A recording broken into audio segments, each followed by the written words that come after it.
Ne do të shkojmë pas pak në Shkodër në raportimin e kolegut ton atje Ergjys Kavaja, pasi në gjykatën e Shkodrës është dhënë masa e sigurisë për Gjovalin Shkambin, xhaxhai i autorit të vrasjes gjyqtarit Astrid Kalaja, ndërkohë që familja e Gjovalin Shkambit ka kërkuar falje publike dhe për kërcënimet që 49 vjeçari adresoi në drejtim të gjyqtarëve. Por çfarë ka vendosur gjykata gjatë paraditës së sotme? Ne do të shkojmë tani në Shkodër menjëherë me kolegun Ergjys Kavaja për të marrë edhe informacionet e fundit dhe vendimin e gjykatës së shkallës së parë në Shkodër. Përshëndetje Ergjys, çfarë ka vendosur gjykata për Gjovalin Shkambin, i cili u arrestua dhe u shoqërua 3 ditë më parë pas deklaratave që dha në media me gjuhën kërcënuese ndaj gjyqtarëve?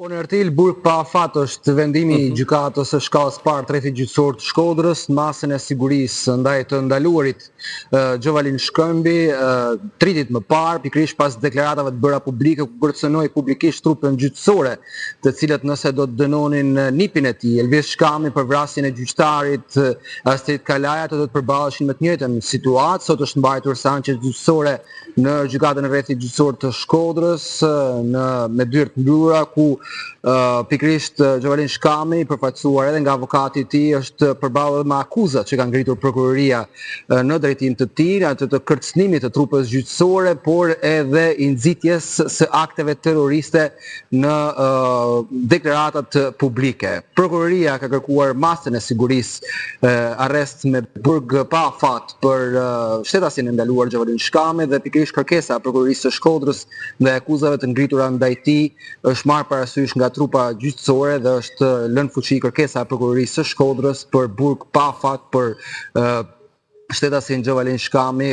Kujtojmë, është xhaxhai i Elvis Shkambit, autorit të vrasjes së gjyqtarit Astrid Kalaja në gjykatën administrative në kryeqytet. Ndërkohë, familjarët e Gjovalin Shkambit kanë kërkuar falje publike me anë të një letre, mos gaboj. Çfarë thuhet në këtë përmbajtje dhe çfarë pretendohet për sjelljen dhe gjuhën kërcënuese të Gjovalin Shkambit?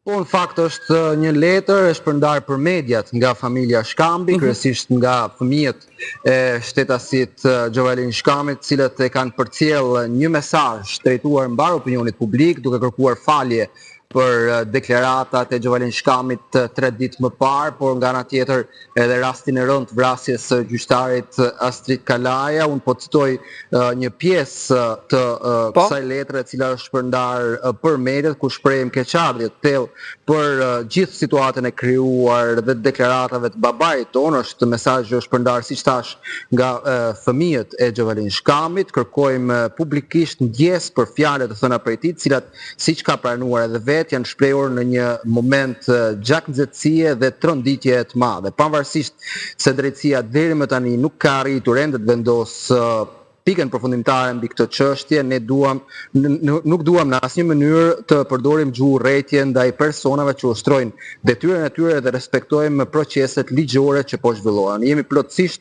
të vetëdijshëm se kërcënimet nuk mund të justifikohen në asnjë rrethan, por kërkojmë mirëkuptim për gjendjen e rënduar emocionale dhe psikologjike në cilën ndodhej babai ynë në ato momente. Ne si familjarë kuptojmë plotësisht madhësinë dhe ndjeshmërinë e kësaj ngjarje, por kërkojmë me mirëkuptim që mediat të shmangin sa më shumë përfshirjen në jetën tonë familjare. Është mesazh që është shpërndarë nga familjarët, nga fëmijët e Gjovalin Shkambit, pikërisht shpërndarë mëngjesin e ditës së sotme për mediat, një mesazh publik në lidhje me situatën e krijuar. Faleminderit Ergjys për gjitha këto informacione që na përsollën në këtë raportim të drejtë për drejtë nga Shkodra. Pa humbur kohë, shkojmë në një